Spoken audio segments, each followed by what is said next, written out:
आज हम chapter 4 start करने जा रहे हैं, सिस्टम ऑफ लीनियर इक्वेशन। ठीक है, चैप्टर जो है मेरे पास 4, इसका नाम है system of linear equation. Linear कहते हैं जिसकी पावर 1 होती है, लाइक एक्स। इसमें एक्स स्क्वायर नहीं आ सकता, एक्स क्यूब नहीं आ सकता, एक्स की हायर पावर नहीं आ सकती, फ्रैक्शन पावर नहीं आ सकती, नेगेटिव पावर नहीं आ सकती, सिर्फ एक्स की पावर 1 आएगी, उसे लीनियर कहते हैं। लीनियर इक्वेशन जिसमें a x plus b is equal to 0, या इसमें जो वेरिएबल हैं वो ज़्यादा भी हो सकते हैं, एक्स है, वाई आ सकता है, जेड आ सकता है, 3 भी आ सकते हैं, 4 भी आ सकते हैं, 5 भी आ सकते हैं। वेरिएबल पे कोई पाबंदी, जितने मर्जी वेरिएबल आ। सिस्टम का मतलब है कि इक्वेशन एक से ज़्यादा होंगी। अगर वो 2 होंगी तो उसमें नॉर्मली 2 होते हैं वेरिएबल, 3 आएंगे तो उसमें 3 हो जाते हैं। अगर इक्वेशन 5 है तो उसमें 5 हो गए वेरिएबल, लेकिन ये कोई रूल नहीं है, वेरिएबल से कम ज़्यादा भी हो सकते हैं। उस केस में जो सोल्यूशन होगा फिर वो सम टाइम एग्जिस्ट नहीं करेगा, और सम टाइम अगर वो एग्जिस्ट करेगा तो वो एक से ज़्यादा दफा आ जाएगा, वो इन्फिनिट टाइम आ जाएगा। वो हम आगे डिटेल पढ़ेंगे कि ऐसा कब होगा कि सिस्टम एग्जिस्ट करता है, नहीं करता है, ज़्यादा करता है, या कंसिस्टेंट ही नहीं है। मतलब वो हम उसकी डिटेल पढ़ेंगे बाद में। अभी सिर्फ इंट्रोडक्शन है कि सिस्टम ऑफ लीनियर इक्वेशन का मतलब है कि हमारे पास जो है वो एक से ज़्यादा इक्वेशन होती है, लेकिन सारी की सारी लीनियर होंगी, उनकी जो पावर होगी वो 1 आएगी। ठीक होगा, ये इसमें कॉन्सेप्ट है। हमारे पास इक्वेशन आएंगी ज़्यादातर और हम उसको सॉल्व करेंगे। अच्छा, इसमें जो हम मेथड यूज़ करेंगे, ऑफ कोर्स हमने मैट्रिसेस का मेथड यूज़ करना है। हमने जो लास्ट टाइम चैप्टर 3 में जो 2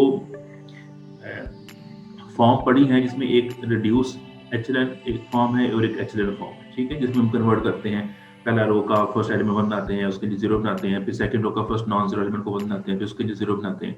ये जो है इसे एचलन फॉर्म कहते हैं। और रिड्यूस के लिए क्या होता है कि जो 1 बनाए हैं उसके ऊपर भी 0 होने चाहिए। अगर सिर्फ 1 के नीचे वाले 0 आ जाए तो उसे एचलन फॉर्म कहते हैं। अगर 1 के ऊपर भी 0 सारे आ जाए तो उसे रिड्यूस एचलन फॉर्म कहते हैं। ये 2 हमने फॉर्म पढ़ी है पीछे। इन फॉर्म को हमने यूज करना है और हमने अपनी इक्वेशन को सॉल्व करना है। अच्छा, इसमें 2 मेथड हैं। एक मेथड है गॉसियन एलिमिनेशन मेथड, और जो दूसरा है वो है गॉसियन जॉर्डन एलिमिनेशन मेथड। ठीक है, जो पहला मेथड आएगा इसमें क्या करेंगे, इसमें हम एचलन फॉर्म इस्तेमाल करेंगे। ठीक है, हम अपने मैट्रिक्स को कन्वर्ट करेंगे एचलन फॉर्म के अंदर और उसको परस्यू करेंगे। और जो दूसरा मेथड है गॉसियन जॉर्डन एलिमिनेशन मेथड, इसके हम अंदर रिड्यूस्ड एचलन फॉर्म में कन्वर्ट करेंगे। रिड्यूस्ड एचलन फॉर्म में हम अपना जो मैट्रिक्स है उसको कन्वर्ट करेंगे। मैट्रिक्स कहाँ से आएगा, जो हमारे पास सिस्टम ऑफ इक्वेशन दिया होगा, हम वो उसको पहले कन्वर्ट करेंगे एक मैट्रिक्स के अंदर, और फिर उस पर हम ये ऑपरेशन लगा के एचलन फॉर्म का या रिड्यूस्ड एचलन फॉर्म का, उसमें जो अननोन वेरिएबल्स हैं उनकी हम वैल्यू फाइंड करेंगे। एचलन फॉर्म क्या होती थी, जस्ट मैं आपको एक इसकी लिख देता हूँ, 3x3 मैट्रिक्स का ऑर्डर। ये 1 है, 2 है, 4 है, तो इस 1 के नीचे 0 है।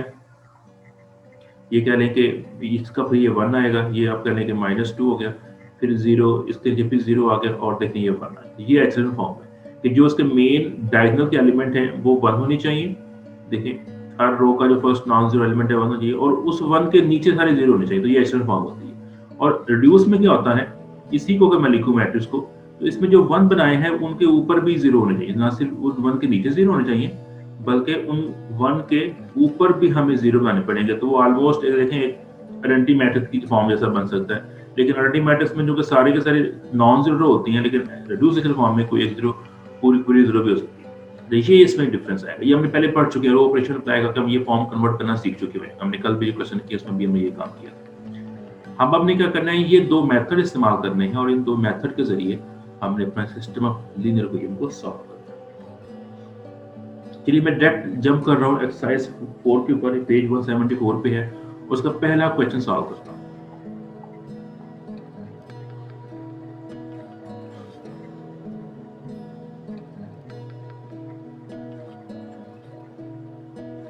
इस चैप्टर में एक ही एक्सरसाइज है। अच्छा, इसमें जो पहला क्वेश्चन दिया हुआ है वो है मेरे पास 2x1 प्लस x3 प्लस में x3 है इज इक्वल टू 1 है। फिर इसमें दिया हुआ है 2x1 प्लस 4x2 और minus x3 is equal to है -2, और फिर x1 minus 8x2 minus 3x3 is equal to 2।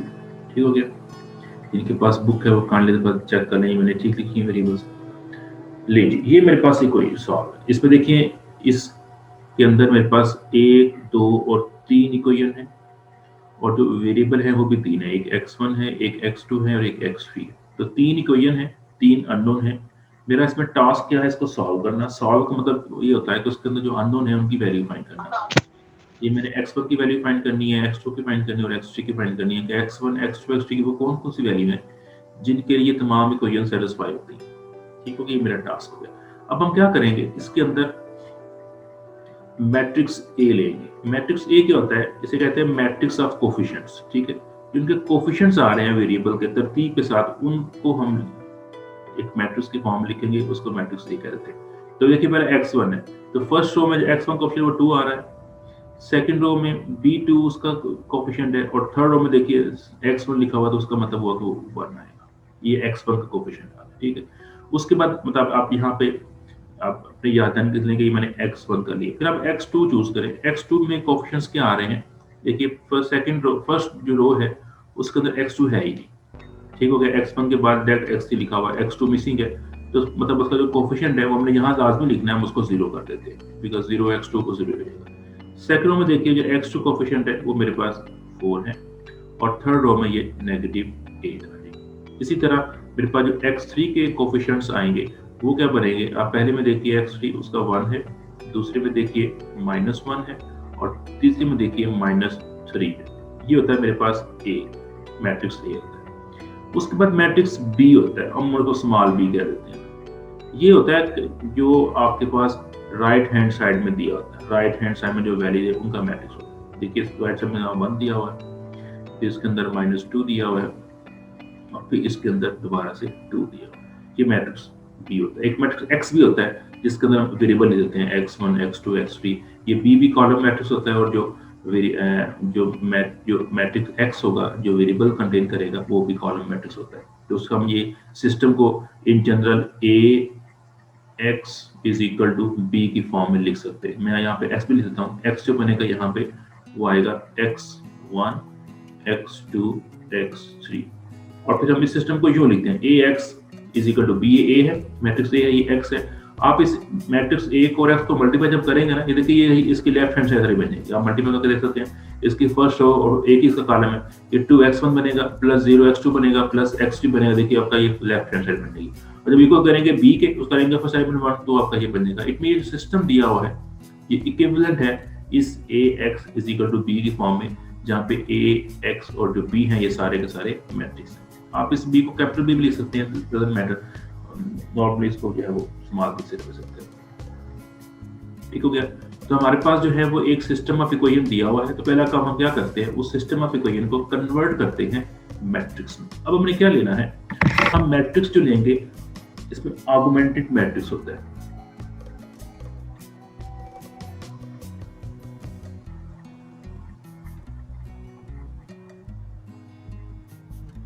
Augmented matrix क्या होता है, इसको कहते हैं A B।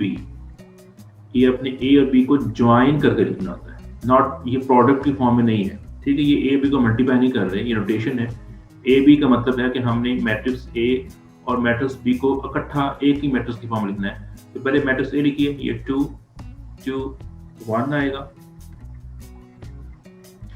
फिर आएगा 0 4 और ये -8 आएगा और फिर ये 1 आएगा, -1 और फिर -3 आएगा। ये बन गया मेरे पास मैट्रिक्स है।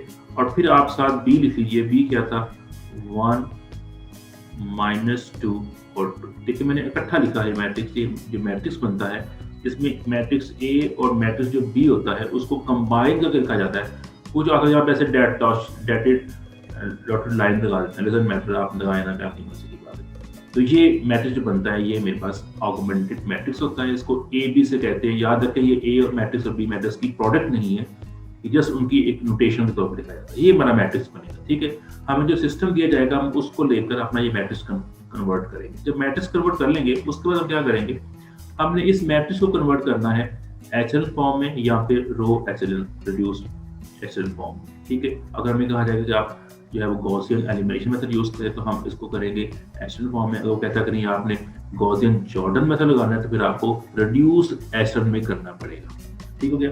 ये जो पहले वाले क्वेश्चन दिए हुए हैं 7-8, इसके अंदर से कोई रिस्ट्रिक्शन नहीं दी है, कुछ नहीं कहा, कुछ इसका सॉल्व कर लें तो आपकी मर्जी है, आप जिस चाहे मेथड से कर लें। इवन उसने ये भी नहीं कहा कि आप मैट्रिक्स का मेथड इस्तेमाल करें, आप मैट्रिक्स के मेथड के अलावा भी इसको सॉल्व कर सकते हैं। जैसे इसको आप सिंप्लीफाई करते हैं, कोई प्लस माइनस करते हैं, कोई मल्टीप्लाई भी कर सकते हैं। जैसे मैट्रिक्स के ऊपर कोई रिस्ट्रिक्शन नहीं, तो आप जो मर्जी चाहे मेथड इस्तेमाल कर लें। लेकिन चूंकि हम आगे अपने यही मेथड इस्तेमाल करना है तो मैं इस क्वेश्चन को इसी मेथड से इस्तेमाल करूँगा। यहाँ तक किसी कोई बात पूछनी हो तो पूछ सकते हैं। Any question till now?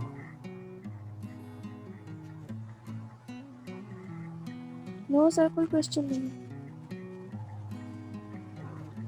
Okay, अब हम क्या करेंगे, इस मैट्रिक्स को हम कन्वर्ट करेंगे, हम इसको कर लेते हैं रिड्यूस एचएसएल फॉर्म में, जो ज्यादा लंबा होगा, लेकिन क्योंकि हम पहले कर चुके हैं तो हम इसको आसानी से कर सकते हैं। उसके लिए क्या होता है कि पहला जो आपने काम करना होता है वो क्या करना होता है कि हमने फर्स्ट जो एलिमेंट है वो 0 बनाना होता है। तो देखिए इसका जो फर्स्ट एलिमेंट है वो 0 नहीं है, वो 2 है। इसको 1 बनाने के लिए आप क्या कर सकते हैं कि यहाँ पे एक रो देखे, ये जो थर्ड रो है ये इसका फर्स्ट एलिमेंट 1 है। जब भी इसको 1 बनाओ, फटाफट इसको डिवाइड नहीं करना किसी से, क्या ढूंढना है, क्या कोई ऐसी रो मौजूद है जिसका फर्स्ट एलिमेंट 1 है, यस थर्ड रो है, तो आप उसको स्विच कर लें। इसको स्विच कर लेंगे तो देखिए मेरे पास क्या बन जाएगा। अगर मैं यहाँ पे करता हूँ बाय रो 1 और 3, यानी मैंने फर्स्ट रो और थर्ड रो स्विच कर लूंगा, ये मेरे पास कुछ इस तरह बन जाएगा। ये 1 आ जाएगा, ये माइनस के 8 आ जाएगा, ये माइनस के 3 आ जाएगा और ये 2 आ जाएगा। और ये सेकंड रो वैसे की वैसे रहेगी, 2 4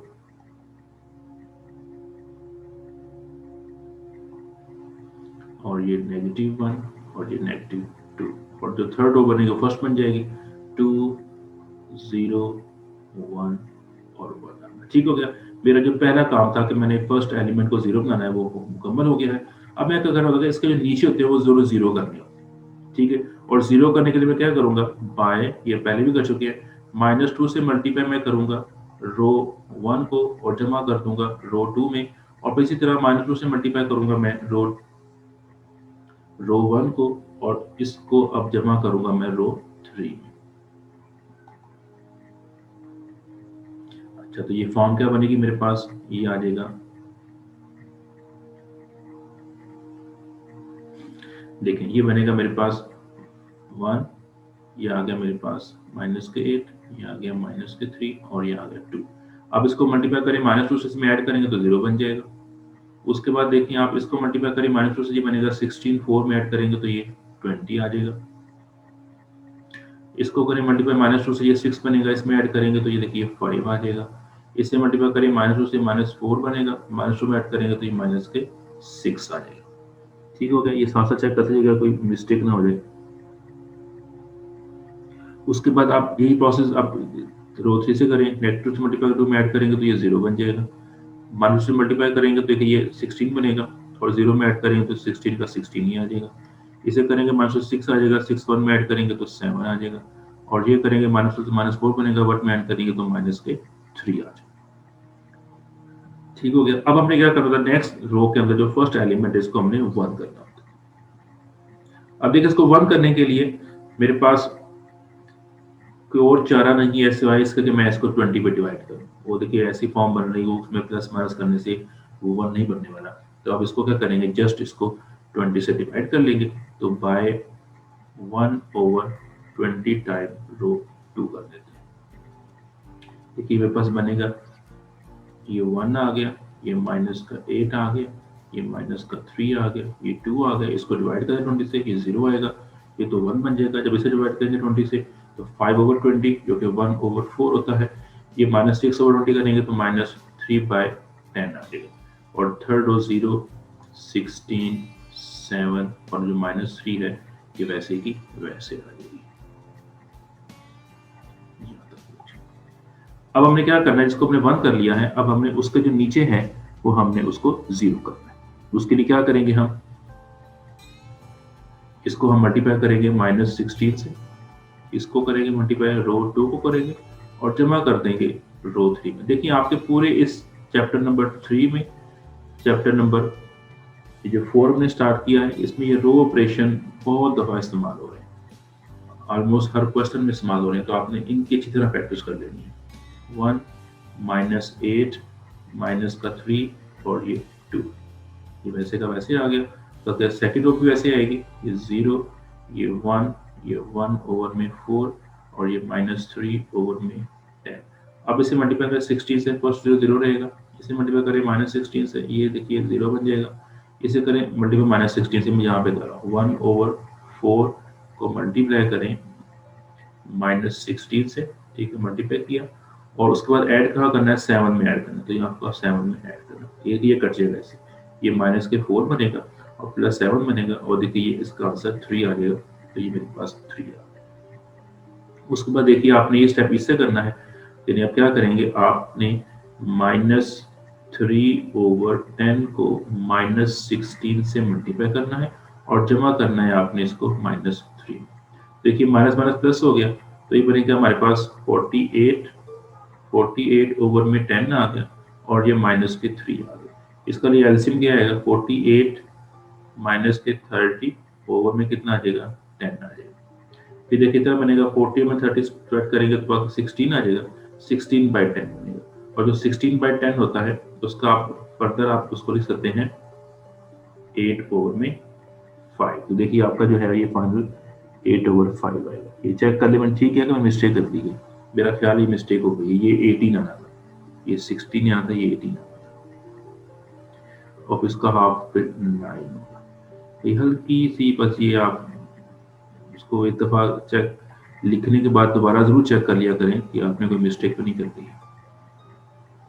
अच्छा, अब हमने क्या करना है, अब हमने इस 3 को 1 करना है, तो इसको पूरी आसान काम है कि आप इसको जो है रो जो उसकी थर्ड आ रही है उसको आप डिवाइड कर दे 3 से, यानी आप करें बाई 1/3 रो 3 करें, और देखिए क्या बनेगी, ये 1, ये माइनस के 8, ये माइनस के 3, ये 2 बनेगा, ये 0 आ गया, ये 1 ओवर में 4 आ गया, ये -3 ओवर में 10 आ गया, ये 0 और इसको डिवाइड करेंगे 3 पे तो ये 1 आ जाएगा, और उसके बाद इसको जब डिवाइड 3 पे करेंगे इससे कट जाएगा, तो देखिए वो 3 ओवर में 5 आ गया।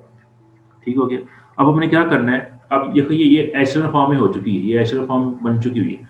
अगर मेरा था ना क्वेश्चन कि आपने इसको जी गॉसियन एलिमिनेशन मेथड से करना है, तो मैं यहाँ तक स्टॉप होकर अगला प्रोसेस करता, लेकिन मैं इसको कर रहा हूँ जॉर्डन वाले मेथड से, मैं इसको रिड्यूस में कन्वर्ट करूंगा, यानी मुश्किल मतलब मैं अडॉप्ट करूंगा तो मेरी प्रैक्टिस हो जाए कि हमने किस नहीं कन्वर्ट करना है।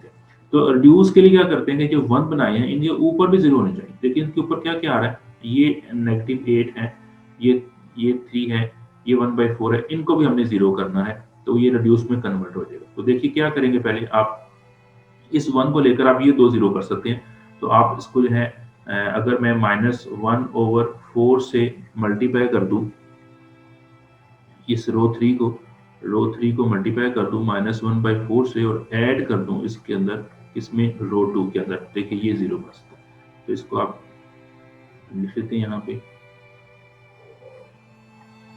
तो क्योंकि रो 3 से स्टार्ट करना है मैं इसको पहले लेता हूँ 0 0 1 3 ओवर 5। रो 3 से स्टार्ट करने की लॉजिक ये है कि अगर मैं रो 2 को भी इस्तेमाल करूँ या तो फिर उसके जो रिमेनिंग जो एलिमेंट है नॉन जीरो, वो इसके इन जीरोस को 1 में या 2 में नॉन जीरो में कन्वर्ट कर देंगे, जो 0 बनाए वो वेस्ट हो जाएंगे, इसलिए फिर रो 3 से स्टार्ट करना है, ये तरतीब आपने याद रखनी है।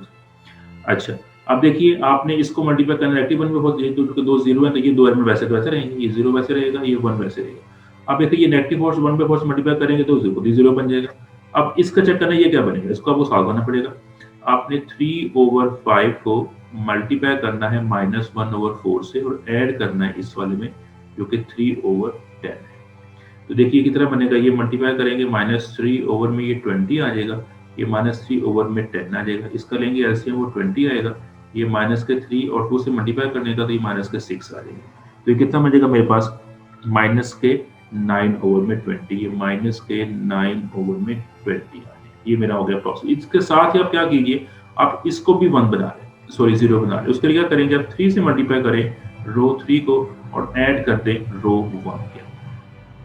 तो देखिए फर्स्ट टू 0 होने की वजह से फर्स्ट टू एलिमेंट है ये वैसे के वैसे आएंगे, और इस 1 को मल्टीप्लाई करेंगे 3 से, इसमें ऐड करेंगे तो ये 0 बन जाएगा। अब इसको मल्टीप्लाई करें 3 से, ये बनेगा 9/5 बन जाएगा, 9/5, और ऐड करते हैं इसको 2 के अंदर, तो देखिए ये कितना बनेगा मेरे पास,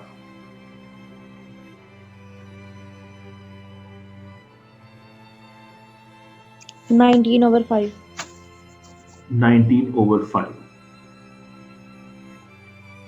ये चेक कर लें ठीक किया है, कोई मिस्टेक तो नहीं हुई। ये हम इसको मल्टीप्लाई कर रहे हैं 3 से मल्टीप्लाई किया, ऐड किया, तो ये बनेगा 9/5। तो 9/5 को आप ऐड करेंगे 2 में, तो ये आपका बनेगा 19/5। ये 19/5 ठीक हो गया। अब अपने लास्ट स्टेप क्या रहेगा मेरे पास, जो लास्ट स्टेप है वो ये है कि मैंने अब इस -8 को बस 0 करना है। इसके लिए कौन सी रो यूज करूँ, रो 3 यूज करूँ, रो 2 यूज करूँ? रो 2। रो 3 यूज क्यों नहीं कर सकता, क्योंकि उसका जो करस्पॉन्डिंग एलिमेंट है वो है ही 0। उसको तो मैं 8 से मल्टीप्लाई करता भी हूँ तो वो तो फर्क नहीं पड़ेगा, वो 0 बनना नहीं, मुझे अपोज रो 2 यूज करनी पड़ेगी। तो रो 2 को आप मल्टीप्लाई करेंगे 8 से, 8 टाइम रो 2 और ऐड कर देंगे रो 1। ये 10 मिनट रह गए हैं बाकी, तो उसके अंदर ये क्वेश्चन कंप्लीट की कोशिश करते हैं कि हो जाए। 0 0 1 3/5 है। देखिए ये 0 1 0 -9/20। अच्छा, इसको करेंगे मल्टीप्लाई 8 से, तो फर्स्ट एलिमेंट तो 1 रहेगा और ये 0 बन जाएगा, ये 0 रहेगा। अब देखना ये कितना होता है, माइनस के 9/20 मल्टीप्लाई करें 8 से और ऐड करते हैं 19/5। तो देखिए इसको आप 4 पे करेंगे तो ये कटेगा करके 5 हो जाएगा, ये 4 पे करेंगे तो ये 2 हो जाएगा। ये बनता है माइनस के 18/5 और ये बनता है 19/5। तो ये देखिए 1/5, ये 1/5। ये ठीक है, चेक कीजिए, मैंने ठीक किया, ठीक किया। इस इन कैलकुलेशन में बड़ी मिस्टेक होने के चांस होते हैं। लेकिन अब मेरा जो मैट्रिक्स है बिल्कुल परफेक्टली कन्वर्ट हो गया है रिड्यूस एचेलन फॉर्म में। और याद रखें, जब मैंने इस मैट्रिक्स को कन्वर्ट किया था, जो फर्स्ट कॉलम था ये x1 को रिप्रेजेंट कर रहा था, ये x2 को था, ये x3 को था, और ये जो राइट हैंड साइड के बाद जो था मैट्रिक्स जिसको b मैंने कहा था, ये उसके बाद। अब मैंने वापस कन्वर्ट करना है उसी सिस्टम के अंदर। तो क्या बनेगा मेरे पास, ये देखिए ये x1 है, फर्स्ट रो को देखिए x1 का कोएफिशिएंट 1 है, तो 1 टाइम x1 आएगा, उसके बाद 0 टाइम x2 आएगा, 0 टाइम x2 आएगा, इज इक्वल टू 1/5। तो देखिए ये इज इक्वल टू 1/5 आ गया, x1 की वैल्यू आ गई। दूसरे में आ जाए, इसमें 0x1 होगा और 1x2 होगा, यानी इसमें x2 मेरे पास बस नॉन जीरो बचा हुआ है, तो ये x2 इज इक्वल टू क्या बन जाएगा, ये मेरे पास -9/20 बन जाएगा। और थर्ड में देखिए 0x1 0x2 और उसका सब x3 बाकी बचेगा, जो x3 बचेगा ये मेरे पास 3/5 आएगा। और यही मैंने काम करना था, मैंने इसके अंदर जो अननोन थे उन्हीं की वैल्यू फाइंड करनी थी। और देखिए मेरा रिड्यूस एचेलन फॉर्म में करने के बाद वो एक ही स्टेप इसका आंसर है। क्या ये क्लियर है? Any question?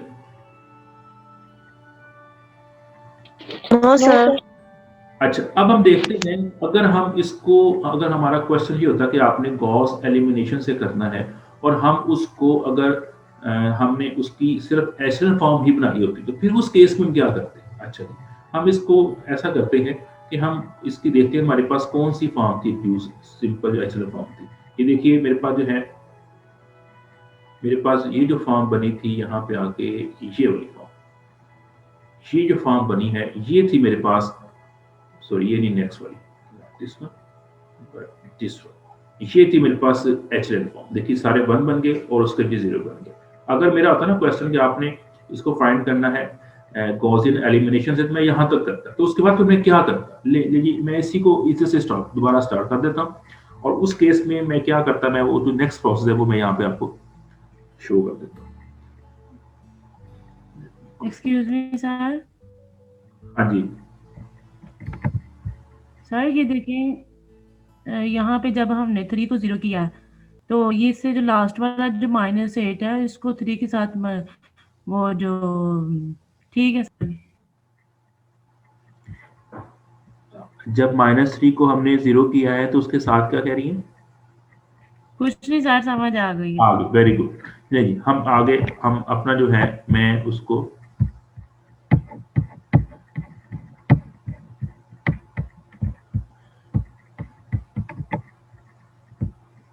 ले, ये मेरा मैट्रिक्स था जो मैंने बनाया था, जो कि एचेलन फॉर्म में है, ठीक है। ये रिड्यूस में नहीं बल्कि एचेलन फॉर्म में है। अगर मैं इसको आगे रिड्यूस में ना कन्वर्ट करूं, ठीक हो गया, और इसको ही मैं प्रोसेस आगे करना चाहूं तो फिर मेरा क्या होगा? लीजिए मैं इसके बाद क्या कहूंगा, मैं इसी को लेकर स्टार्ट करूंगा क्वेश्चन। मैं इसे कन्वर्ट करूंगा x1 की वाले फॉर्म में। तो याद रखें, ये x1 है, ये x2 है, x3 है। तो उस केस में क्या बनेगा? मेरा आएगा x1 1x1 माइनस ये बनेगा 8x2 और -3x3 और बराबर है 2 के। ये जो लास्ट कॉलम है ना, ये इक्वल के बाद होता है। नेक्स्ट में क्या आ जाएगा? क्योंकि इसका 0x1 नहीं आएगा, ये स्टार्ट होगा x2 से, तो ये बनेगा x2 माइनस प्लस आएगा 1/4, ये x3 बच जाएगा और is equal to -3/10। Third row में देखें, x1 भी 0 है, x2 भी 0 है, x3 बचेगा, तो ये बनेगा मेरे पास x3 इज इक्वल टू 3/5। तो फिर मेरे पास ऐसा सिस्टम बनता। अब देखिए यहाँ पे देखिए, ये जो लास्ट वाली आपकी क्वांटिटी है, ये आपको असल में उसने x3 की वैल्यू दे दी है। अब आपने फाइंड करनी है x2, आपने फाइंड करनी है x1, तो आप इसको बैकवर्ड स्टार्ट करें। अब आप इस पे इधर आ जाए, इस पे आएंगे आप, यहाँ देखिए x2 प्लस 1/4 इंटू x3, जिसकी वैल्यू आप ये इसकी मालूम हो चुकी हुई है 3/5। आप यहाँ वो प्लग कर दीजिए, 3/5 आ जाएगा और ये -3/10 बन जाएगा। तो ये x2 कितना आएगा मेरे पास? ये देखिए ये कितना बनेगा, ये 3/20 बन जाएगा। उसको वहां ले आइए, वहां पे माइनस ऑलरेडी 3/10 है, तो -3/20 लीजिए और सिंप्लीफाई कीजिए, ये -6/20 बनेगा। नहीं, ये बनेगा मेरे पास, कर लेना पड़ेगा, एलसीएम देना पड़ेगा। ये बनेगा, इसका एलसीएम आएगा 20, यहाँ पे आएगा -6 और यहाँ पे आएगा 3 और ये बनेगा -9/20। तो मेरे पास जो x2 आ गया वो -9/20 आ गया। ठीक हो गया। मैं इसको भी बॉक्स कर देता हूँ, ये आ गया मेरे पास, ये -9। अच्छा, उसके बाद देखें, अब आपने तीसरा फाइंड करना है, तो तीसरा के लिए आप इसको इक्वेशन को यूज करें। ये क्या है जी मेरे पास? x1 8x2, और x2 फाइंड कर चुके हैं जो कि -9/20 है, और -3 इंटू x3 है जिसकी वैल्यू मेरे पास मौजूद है जो कि 3/5 है और इज इक्वल टू 2 है। सिंप्लीफाई कर लें, x1 प्लस बनेगा 8 9, अगर आप उसे कैंसिल करें, ये 8 और 20 ये 2 बनेगा, तो 2 टाइम 9 18 बन जाएगा, ओवर में 5 आएगा, -9/5 आएगा इज इक्वल टू 2 बनेगा। तो x1 के आ जाएगा मेरे पास 2 प्लस 9/5 और -18/5। मिस्टेक हो गई? क्वेश्चन पूछना है, पूछें। ये देखिए ऐसे बनेगा मेरे पास, ये 10 प्लस 9 19, देखिए 1/5। तो देखिए मेरे पास जो तीसरा बन गई है वो x1 जो आ गया वो 1/5। आप चेक करें आंसर, x आया 1/5, देखिए x 1/5 है। उसके बाद देखिए x2 कितना था? -9/20, तो x2 देखिए -9/20। x3 कितना है? 3/5, तो x देखिए 3/5। एग्जैक्टली वही आंसर आए हैं। यानी हम चाहे इसके अंदर एचएल फॉर्म में कन्वर्ट करें या रिड्यूस में कन्वर्ट करें। रिड्यूस का क्या होगा कि जब रिड्यूस में कन्वर्ट करेंगे आपको डायरेक्ट आंसर दे देगा, एक ही स्टेप में आंसर आ जाएंगे। लेकिन अगर आप एचएल में कन्वर्ट करेंगे तो आपको ये थोड़ी सी वर्किंग करनी पड़ेगी जो बहुत ही आसान है। तो अगर आपके पास ऑप्शन ना हो, कुछ भी ना कहा जाए, तो आप जो मर्जी इस मेथड यूज कर सकती हैं, आपका आंसर सेम आएगा। Any question?